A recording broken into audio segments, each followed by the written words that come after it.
चलो मोल अंश तो आप लोगों को समझ में आ गया, ठीक है। चलो अब हम लोग जो है वो इनके कुछ उदाहरण अगर हमारे पास हों तो देख लेते हैं कि अगर कोई उदाहरण हो तो हम लोग समझा देते हैं।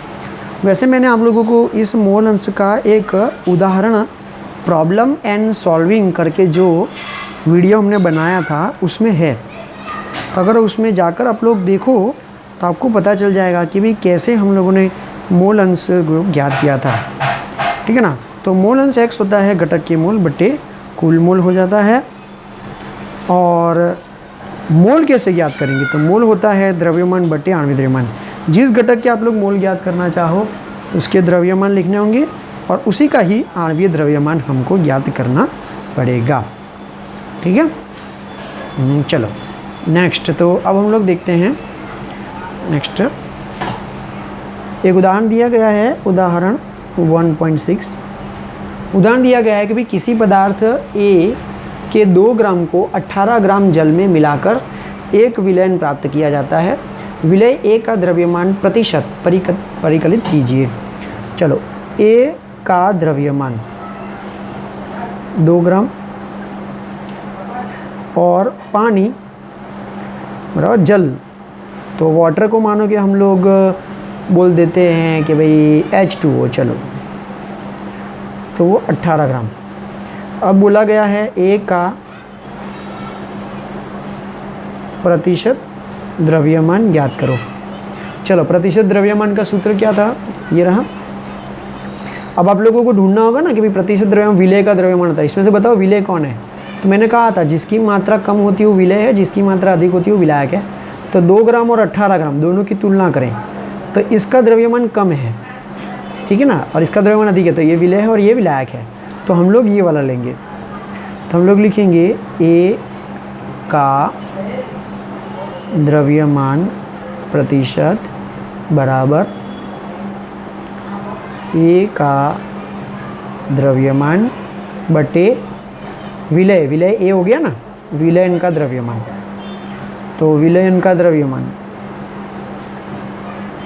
अब मुझे बताओ विलयन का द्रव्यमान क्या होगा। देखो यहाँ पर हम लोग लिखते हैं विलयन का द्रव्यमान। देखो विलयन किससे तैयार होता है, विलय और विलायक से। यहाँ पर विलय और विलायक दोनों हैं, दोनों क्या कौन कितने कितने हैं, एक 2 है और एक 18 ग्राम है, तो टोटल कितना ग्राम हुआ 20 ग्राम, ठीक है ना। तो विलयन का द्रव्यमान हुआ 20 ग्राम। चलो A का द्रव्यमान कितना है 2, तो 2 बटे 20 1 बटे 10 बराबर 0.1, ठीक है ना। तो 0.1 जो है हम लोगों को प्रतिशत करना हो तो हमको क्या करना पड़ता है, मल्टीप्लाई बाय 100, तो मल्टीप्लाई बाय 100, तो जवाब आप लोगों को मिलेगा 10%।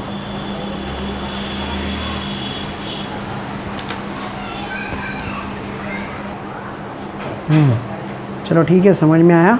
तो प्रतिशत में हमेशा 100 को लिखना ना भूलें, ओके। तो ये सवाल जो था वो द्रव्यमान प्रतिशत का था, ठीक। चलो नेक्स्ट है तीसरे नंबर की सांद्रता कि जिसमें हम लोग विलय और विलायक दोनों की मात्रा जान सकते हैं, वो है मोलरता। मोलरता को हम लोग कैपिटल M से दर्शाते हैं। मोलरता को स्मॉल में हम लोग बोलते हैं मोल प्रति लीटर, ठीक है ना। मोलरता को हम लोग बोलते हैं स्मॉल मोल प्रति लीटर। अब ये मोल क्या है, तो इसके लिए ये परिभाषा है कि यह किसी विलय की 1 लीटर विलयन में उपस्थित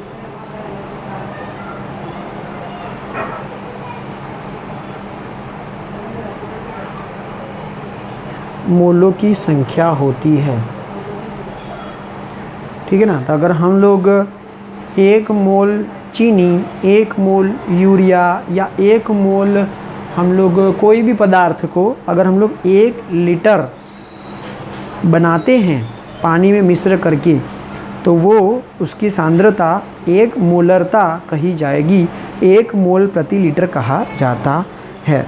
तो उसके लिए अगर हम लोग कहें तो क्या होगा कि भाई जैसे अगर हम लोग बात करें कि 2 उदाहरण हैं हमारे पास, 1 मोलर NaOH जलीय विलयन। अब 1 मोलर NaOH जलीय विलयन का अर्धघटन करो, तो अर्धघटन ये होगा कि 1 लीटर विलयन में 1 मोल NaOH होगा। दूसरा कि यदि ऐसा हो कि भाई 0.2 मोलर NaOH, तो उसका मतलब ये होगा कि 1 लीटर विलयन में 0.2 मोल NaOH होगा। उसका मतलब ये होता है, ठीक है ना। तो ये मोलरता इसे हम लोग कहते हैं। चलो मोलरता हम लोग ज्ञात करेंगे एक सूत्र से। तो आप लोग अर्धघटन से समझ सकते हो कि भाई जितना मोलर होता है, यहाँ पर जितना मोलर होता है उतना ही वो मोल कहा जाता है, उतना ही वो क्या कहा जाता है, मोल कहा जाता है, ठीक है ना। तो अगर आप लोगों को मोल बदलना हो, मोलरता बदलनी हो या आयतन बदलना हो, तो हमारे पास एक सूत्र है 2 अवस्थाओं के लिए कि भाई प्रथम अवस्था और द्वितीय अवस्था, मतलब प्रारंभिक और अंतिम। मानो कि पहली अवस्था में हमारे पास मोल 0.2 थे, तब उसका आयतन 1000 ml था। मोल 2 थे का मतलब मोलरता 2 थी, 0.2 थी, और आयतन को V से बताते हैं, वॉल्यूम 1000 ml था। अब इसकी अवस्था बदल देनी है।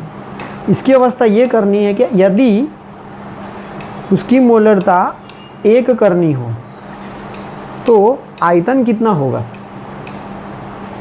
ठीक है ना। आयतन कितना हम लोगों को लेना पड़ेगा तो उसकी मोलरता 1 हो जाएगी। कहने का मतलब ये है कि मोलरता को हम लोग सांद्रता से बता रहे हैं, ठीक है ना। सांद्रता जो है वो विलय की मात्रा पर निश्चित निर्भर करता है और विलायक की मात्रा पर, दोनों की मात्रा पर निश्चित करता है, ठीक है ना। यहाँ पर जो है वो विलय की मात्रा बदल गई, दोनों के मोल अलग अलग हो गए। लेकिन अब हम लोग चेक करना चाहते हैं कि विलायक की मात्रा कितनी लेंगे तो सांद्रता समान रहेगी। सांद्रता क्या रहेगी, समान रहेगी, सांद्रता में कोई परिवर्तन नहीं आएगा। तो अब ऐसी कोई अवस्थाएं बदल जाती हैं, मानो कि इसकी प्रारंभिक अवस्था 1,1 थी, अंतिम अवस्था 2,2 हो गई, तो अब इसके लिए कौन सा सूत्र है, तो इसके लिए सूत्र हम लोग इस तरह से लिखेंगे, m1 multiply by v1 equals to m2 multiply by v2, ठीक है ना। अब ये सारे मूल्य अगर हम लोग यहाँ पर रखते हैं तो 0.2 1000 इक्वल्स टू 1.0 इंटू V2, और V1 लिखो या ना लिखो कोई फ़र्क नहीं पड़ता। तो ये दोनों जो है V2 के बराबर हो गए हैं, तो 2 गुणे 1000/10 कैंसिल हो जाएगा, तो जवाब मिलेगा 200। अब आयतन का मात्रक क्या है, तो आयतन का मात्रक ml में है, तो हम लोग ml लिखेंगे। उसका मतलब ये हुआ कि अगर प्रारंभिक अवस्था में जो सांद्रता थी, द्वितीय अवस्था में यदि अगर हम लोगों को वही सांद्रता चाहिए तो 1 मोलरता के लिए हम लोगों को पानी का आयतन, विलयन का आयतन कितना लेना पड़ेगा, 200 ml लेना पड़ेगा। कितना ml लेना पड़ेगा, यहाँ पर 200 ml लेना पड़ेगा, तब जाके दोनों की सांद्रता क्या रहेगी, समान रहेगी। बोलो समझ में आया। तो इस तरह से जो है हम लोग इस सवाल को हल कर सकते हैं कि अगर कोई प्रारंभिक अवस्था दी और द्वितीय अवस्था दी है तो प्रारंभिक अवस्था में क्या था और द्वितीय अवस्था में क्या ज्ञात करना है, उसके लिए हम लोगों को ये सूत्र का इस्तेमाल करना पड़ेगा। देखो अगर हम लोग केमिस्ट्री पढ़ते हैं तो केमिस्ट्री में सिर्फ रटना गोखना ऐसा नहीं होता है। उसके साथ एक संबंध बनाना पड़ेगा, एक व्यवहार करना पड़ेगा हमको कि जो चीज़ें यहाँ पर दी हैं उसका मतलब क्या है।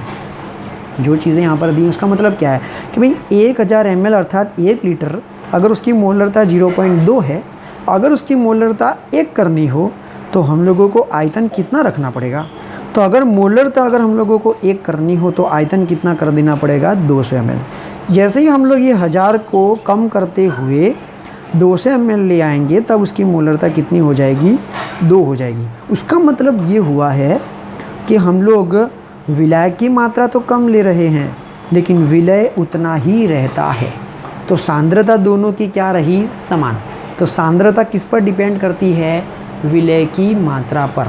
और मंदन, तनुता, तनुकरण, ठीक है ना, करना हो तो किस पर निर्भर करना पड़ता है, विलयन की मात्रा पर। तो इसके आगे वाला वीडियो देख लेना, ठीक है ना, कि सांद्रता हम लोग विलय की मात्रा के अनुसार कहते हैं और तनुता हम लोग विलायक की मात्रा के अनुसार कहते हैं। बोलो ठीक है। तो ये हुआ। अब इसका उदाहरण देख लेते हैं। इसका उदाहरण हमारे पास है, ठीक है ना। चलो तो उदाहरण हम लोग देख रहे हैं 1.7। हम लोग ये उदाहरण तो हल करने जा ही रहे हैं, लेकिन उदाहरण हल करने के लिए भी आपके मन में प्रश्न होना चाहिए कि सर हम लोग मोलरता कैसे ज्ञात करेंगे। तो मोलरता का कोई सूत्र होना चाहिए। सर आपने कहा कि भाई मोल प्रति लीटर, लेकिन ये मोल प्रति लीटर ये सूत्र कैसे हुआ, तो वो मैं आप लोगों को बताता हूँ कि उसका सूत्र कैसे होगा। कि भाई मोलरता का सूत्र ऐसे होगा, मोलरता कैपिटल M बराबर, अब मैंने ऊपर मोल लिखा है, बट्टे में लीटर लिखा। मोल क्या होता है मुझे ये बताओ। तो मोल ये होता है कि भाई द्रव्यमान बट्टे आणविक द्रव्यमान। द्रव्यमान किसका, तो हमेशा याद रखो कि हम लोग सांद्रता विलय के हिसाब से ही लेते हैं, इसलिए हमेशा ऊपर तो विलय ही आएगा। तो हम लोग लिखेंगे विलय का द्रव्यमान, जो हमेशा ग्राम में होता है, बटे में विलय का आणवीय द्रव्यमान जो ग्राम प्रति मोल में होता है, और बट्टे में ये जो लीटर है, लीटर वो आयतन है। आयतन किसका लेना है हमको, विलयन का, क्योंकि उसमें क्या लिखा हम लोगों ने, 1 लीटर विलयन। इसलिए हम लोग नीचे यहाँ पे जो लीटर लिखने वाले वो लिखेंगे हम लोग विलयन का आयतन लीटर में। देखो पहली बार जब हम लोग ये सवाल को हल करते हैं तो सब कुछ लिखना ज़रूरी है, क्योंकि हम लोग पहले प्रैक्टिस कर रहे होते। जब एक बार पूरी प्रैक्टिस हो जाती है तब हम लोग जो है शॉर्ट मेथड में आ जाते हैं। अब देखो शॉर्ट मेथड में बताता हूँ। विलय का द्रव्यमान, द्रव्यमान को W से बताते हैं और वो विलय है इसलिए उसे 2 नंबर देते हैं, ठीक है ना। और ये आणवीय द्रव्यमान जो होता है ना, आणवीय द्रव्यमान को हम लोग मॉलिक्यूलर मास बोलते हैं और वो भी कैपिटल M होता है। और ये 2 नंबर किसके लिए, विलय के लिए, और 1 नंबर किसके लिए, विलायक के लिए। अब ये विलय का आयतन, विलयन का आयतन है, तो हम लोग क्या लिखेंगे इसमें, आयतन मतलब वॉल्यूम किसका, विलयन का। तो इससे विलयन को इंग्लिश में क्या कहते हैं, सॉल्यूशन। तो विलय का द्रव्यमान ग्राम में और विलयन का आयतन लीटर में। तो धीरे धीरे जैसे जैसे हम लोग आगे बढ़ते जाएंगे, मास्टर होते जाएंगे, फिर हम लोग शॉर्ट मेथड पे आते जाएंगे, ठीक है ना। अब हम लोग इस सूत्र का इस्तेमाल करते हैं और उदाहरण 1.7 हम लोग उसको हल करते हैं। चलो तो उदाहरण 1.7, उदाहरण 1.7 क्या कहता है, NaOH के ऐसे विलयन की मोलरता का परिकलन कीजिए जिसे 4 ग्राम NaOH को जल की पर्याप्त मात्रा में मिलाकर प्राप्त किया गया हो ताकि विलयन 250 ml प्राप्त हो जाए। अब इसमें हम लोगों को डेटा लिखना पड़ेगा, क्या क्या चीज़ दी गई है और क्या ज्ञात करना है। पहला ऐसा बोला है NaOH के ऐसे विलयन की मोलरता का परिकलन कीजिए, मतलब कि हम लोगों को NaOH की मोलरता ज्ञात करनी है। तो NaOH की मोलरता ज्ञात करनी है। दूसरा, जिसमें 4 ग्राम NaOH को मिश्र किया गया हो।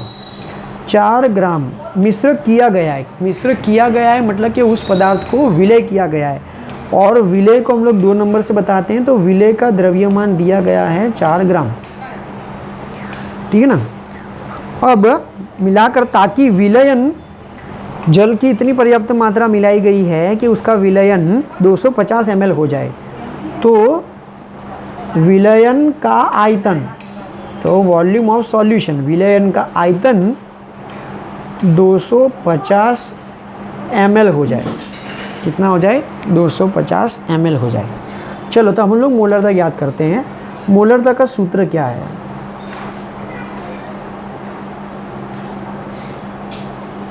मोलरता कैपिटल M बराबर सूत्र है विलय का द्रव्यमान ग्राम में बट्टे में विलय का आणविक द्रव्यमान, विलय का आणविक द्रव्यमान गुणे विलयन का आयतन लीटर में। चलो, विलय का द्रव्यमान ग्राम में हाँ है, आणविक द्रव्यमान विलय का 2 नंबर मतलब विलय, यहाँ पर विलय कौन है? NaOH, क्योंकि NaOH को हम लोगों ने क्या किया है? मिश्र किया है, इसलिए NaOH विलय हो गया। और विलायक कौन है? पानी, ठीक है ना। तो यहाँ पर M2 मतलब कि विलय का द्रव्यमान, विलय का आणविक द्रव्यमान, विलय कौन है? NaOH।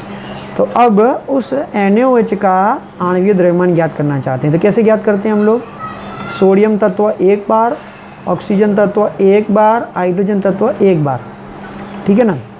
चलो, सोडियम कितना होता है? सोडियम होता है 23। ऑक्सीजन कितना होता है? परमाणु द्रव्यमान 16। हाइड्रोजन कितना होता है? 1। तो टोटल कितना होगा? 23 और 1 24, 24 और 6 30, 30 और 10 40, तो 40 ग्राम प्रति मोल हुआ। चलो, तो NaOH आया 40, ओके, M2 मिल गया। अब विलयन का आयतन लीटर में होना चाहिए, 250 ml है, तो 250 ml को छोटे मात्रक से अगर बड़े मात्रक में जाना हो तो वैल्यू छोटी हो जाती है, मतलब डिवाइड बाय 1000, तो कितना आएगा? 0.25 लीटर। अब आप लोग बोलोगे कि सर ये सब कुछ करना ज़रूरी है, तो मैंने कहा हाँ बिल्कुल ज़रूरी है। क्यों? क्योंकि सवाल में ही मतलब कि सूत्र के अंदर ही ये ग्राम मांगा है और ये लीटर मांगा है, तो हम लोगों को ग्राम और लीटर में ही जो है विलय का द्रव्यमान ग्राम में रखना पड़ेगा और विलयन का आयतन जो है वो लीटर में ही रखना पड़ेगा। अब हम लोग सारे मूल्य रख सकते हैं। विलय का द्रव्यमान है 4 ग्राम, ये रहा।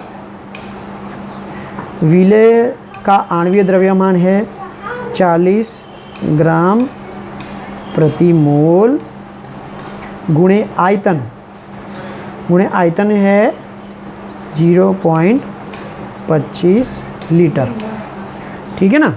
अब ग्राम ग्राम कैंसिल हो जाएगा, मोल बट्टे का बट्टा ऊपर चला जाएगा, तो पूरा ऐसा मिलेगा 4/40, ऊपर चला गया मोल, नीचे है 0.25 और बट्टे में है लीटर। तो अगर हम लोग इसका पूरा जवाब निकालेंगे तो इसका जवाब प्राप्त होगा 0.4 मोल पर लीटर। तो बोलो, मोलरता मैंने कहा था, मैंने यहाँ पर सिखाया था आप लोगों को, मोलरता मोल प्रति लीटर में आती है। तो बोलो जवाब इसका मोल प्रति लीटर में आपको ज्ञात हो गया, ठीक है। तो हमेशा याद रखो, विलय जो पदार्थ में, जिस पदार्थ को मिश्र किया गया है, जिसकी मात्रा कम है वो विलय होता है, और जिसमें पदार्थ को मिश्र किया गया हो वो विलायक होता है और उसकी मात्रा अधिक होती है। विलय और विलायक को मिश्र करेंगे तो हम लोगों को विलयन प्राप्त होता है। देखो, ये जो सारी चीज़ें हैं, जो छोटी छोटी बातें हैं, वो सारी छोटी छोटी बातों को हम लोगों को याद रखना है। हो सके तो इसको 1 बार लिख लो, 2 बार लिख लो, 3 बार लिख लो, और समझ के लिखो। इसको रट्टा नहीं लगाओ, इसको गोखो नहीं, इसको समझ के जो है वो लिखो। अब मैंने यहाँ पर जो है थोड़ा मिक्स कर दिया है, आप लोग अपनी नोटबुक में थोड़ा सा एक एक स्टेप करके लिखो तो आप लोगों को अच्छे से समझ में आएगा। वैसे मैंने आप लोगों को यहाँ तक जो है वो समझा दिया है, और मैं मानता हूँ कि यहाँ पर आप लोगों को कोई भी तरह की दिक्कत आने वाली नहीं है। अब इस चैप्टर का लास्ट टॉपिक रह गया है मोलरता, वो मैं आप लोगों को नेक्स्ट वीडियो में बताऊंगा। पहले मोलरता पढ़ लो, उसके बाद मोलरता हम लोग नेक्स्ट टाइम पढ़ेंगे।